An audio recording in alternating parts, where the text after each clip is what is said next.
গণ অভ্যুত্থানের পরে 24-এর গণ অভ্যুত্থানের পরে এই যে পরিস্থিতিটা, এই পরিস্থিতি থেকে অনেকের যে হতাশা, সেই হতাশাটা আমার কাছে খুব যুক্তিযুক্ত মনে হয় না। মনে হয় না এই কারণে যে গণ অভ্যুত্থানে আসলে এই যে লক্ষ্যটা ছিল, যে যে সূত্রে ঐক্যটা তৈরি হয়েছিল, সেই সূত্র তো সফল হয়েছে। সেটা হচ্ছে একটা স্বৈরাচারী সরকারের পতন, যেটা অপরাজিতা বলেছেন একটা জগদ্দল পাথরের মতো চেপে বসছিল। এর বাইরে কিন্তু ঐক্যের জায়গা তৈরি হয়নি।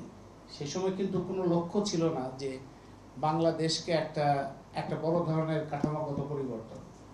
বরঞ্চ দেয়ালের মধ্যে যে লেখাগুলো ছিল, গ্রাফিতিগুলি ছিল, সেইখানে একটা প্রত্যাশা তৈরি হয়েছিল, আকাঙ্ক্ষা তৈরি হয়েছিল, এবং সেইখানে অনেক শক্তিশালী বলা যায় যে লক্ষ্য উপস্থিত হয়েছিল। দেয়ালের গ্রাফিতি মানে এটা খুব লক্ষণীয় বিষয় যে দেয়ালের গ্রাফিতির মধ্যে যে ম্যাচিউরিটি, যে পরিণত এবং যে বিকশিত চিন্তার প্রকাশটা আমরা দেখি, যার মধ্যে নারীর প্রশ্ন কিংবা অন্যান্য জাতির প্রশ্ন বা ধর্মীয় প্রশ্ন, মানে যে বৈষম্যের যে জায়গাগুলো আছে, ধর্মীয় বলেন, লিঙ্গীয় বলেন, জাতিগত বলেন, শ্রেণীগত বলেন, বৈষম্যের সবগুলো জায়গাকে অ্যাড্রেস করে সেই জায়গাগুলোর পরিবর্তনের আকাঙ্ক্ষাটা দেয়ালে যথেষ্ট শক্তিশালীভাবে প্রকাশিত হয়েছে।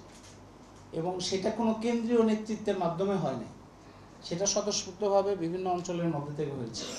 এগুলি খুব গুরুত্বপূর্ণ বৈশিষ্ট্য আমাদের গণ অভ্যুত্থানে।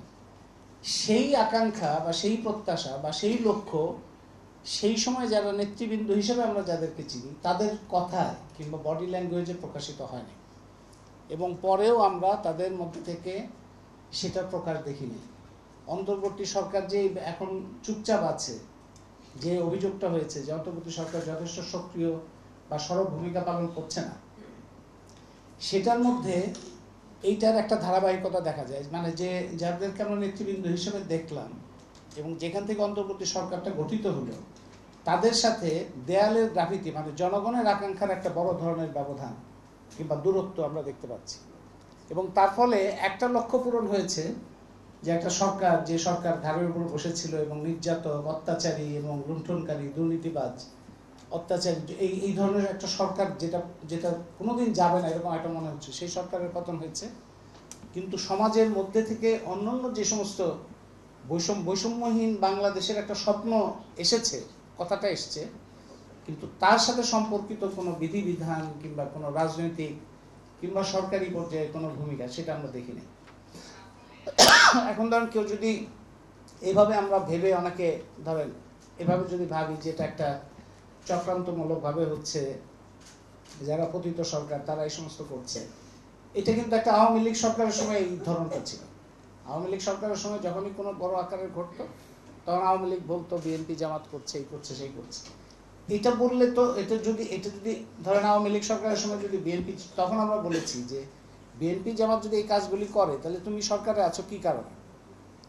তুমি তো বিএনপি জামাত করেছে বলে কি তুমি তুমি তুমি যদি সেটা সমাধান করতে না পারো, তাহলে তোমার সরকারে থাকার তো কোনো অধিকার নাই। তো অন্তর্বর্তী সরকারের জন্যও তো এটা প্রযোজ্য।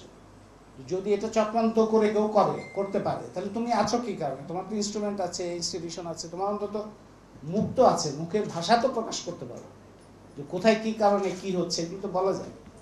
আমি মনে করি ওইভাবে এটাকে এড়ালে হবে না। আমাদের সমাজের মধ্যে নারী প্রশ্ন, নারীর উপরে নির্যাতন, যা যা ঘটনা ঘটছে, এটা কোনোটাই নতুন কিছু ঘটছে না। এটা একবারে পরিবারের ভেতর থেকে আমরা রাজনৈতিক, অর্থনৈতিক, মতাদর্শিক, সামাজিক বৈষম্যের যতগুলো উৎস আছে, সবগুলো উৎস খুবই শক্তিশালীভাবে ছিল এবং সেই শক্তিশালীভাবে এখন পর্যন্ত আছে।